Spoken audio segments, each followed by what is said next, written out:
At the time of the Etruscans, Sovana was a thriving city of economic and cultural importance.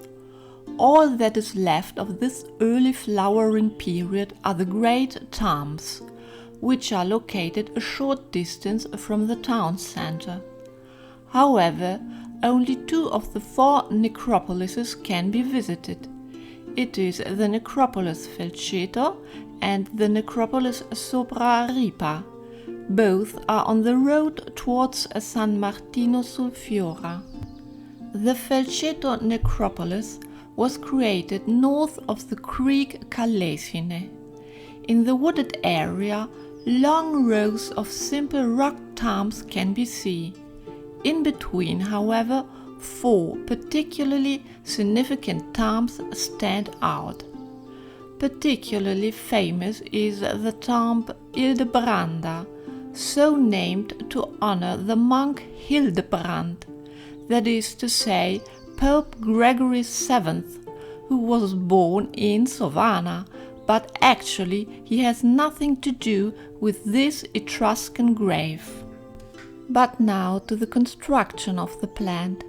The older part consists of the underground burial chamber, which can be reached via a narrow corridor, the so-called dromos.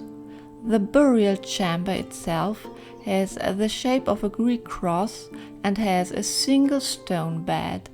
This means that only a single dead person was buried here, who was therefore of a very high social rank.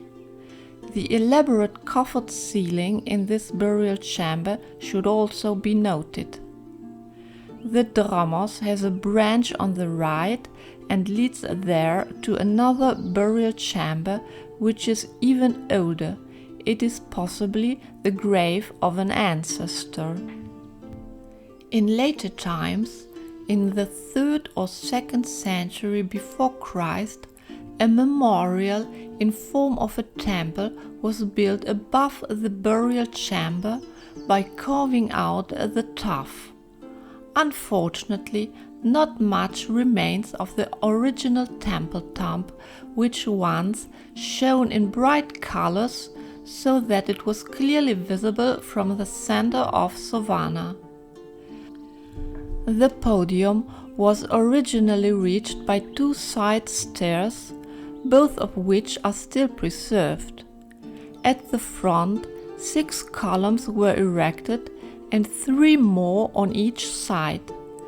Only a single column has been preserved on the left side. All of the columns once had capitals with figurative representations. The gable of the temple was once decorated with plant elements. A few ornaments can still be seen on the west side. In the immediate vicinity of this temple tomb there are other small tombs which apparently belonged to the clientes, that are people who were entrusted with the protection of the one who was buried in the great temple tomb.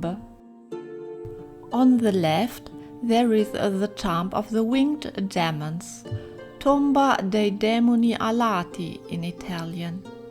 This burial site was discovered only in 2004. During these excavations, most interesting sculptures came to light. With these finds, the archaeologists tried to reconstruct the original tomb.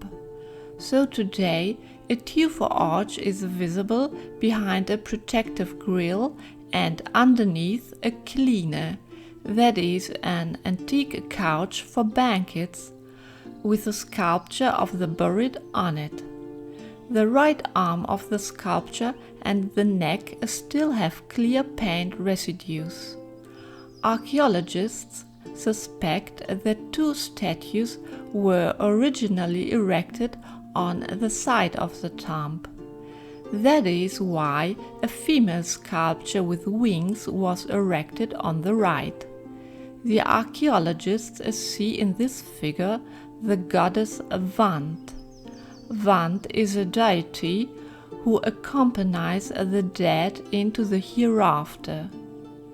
The statue, which probably stood on the left side of the tomb, is only half preserved, and since it cannot be erected in this state, it is currently under the protective roof. There is a guarding lion in front of the tomb. The second lion has yet to be arranged. The gable, which once crowned the tomb, came to light during the excavations and is currently under the protective roof. It shows a winged figure with an oar in hand and two spread wavy legs that end in a fish tail. The same figure is in the gable of the tomb Tomba della Sirena in the opposite necropolis Sopra Ripa. To date, it is still unclear what kind of figure it is. If you continue to follow the wooded path on your left, you will reach the Tomba Pola, which is, like the Tomba Ildebranda, a temple tomb.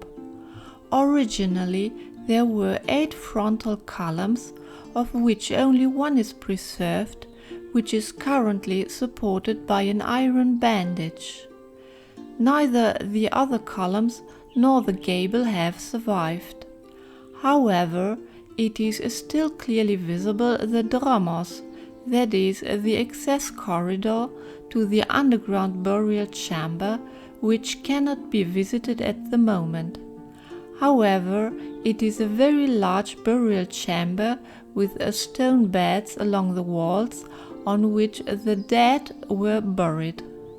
In the opposite direction, that means to the right of the monumental Tomba Ildebranda, there is the ravine via Prisca and another exploration path that leads past numerous half-cube tombs that are burial chambers that were carved into the tufa and have 3 free sides, or they have only one facade and are therefore called dummy cube graves. The large tomb, Tomba del Tifone, is located on this path. The tympanum is still visible with the depiction of a woman's head between plant ornaments. Under this tympanum, a room opens.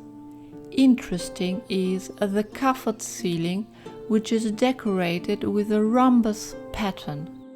On the right, a staircase leads up to the upper part of the tomb, where offerings could be laid down. The underground burial chamber was destroyed by erosion.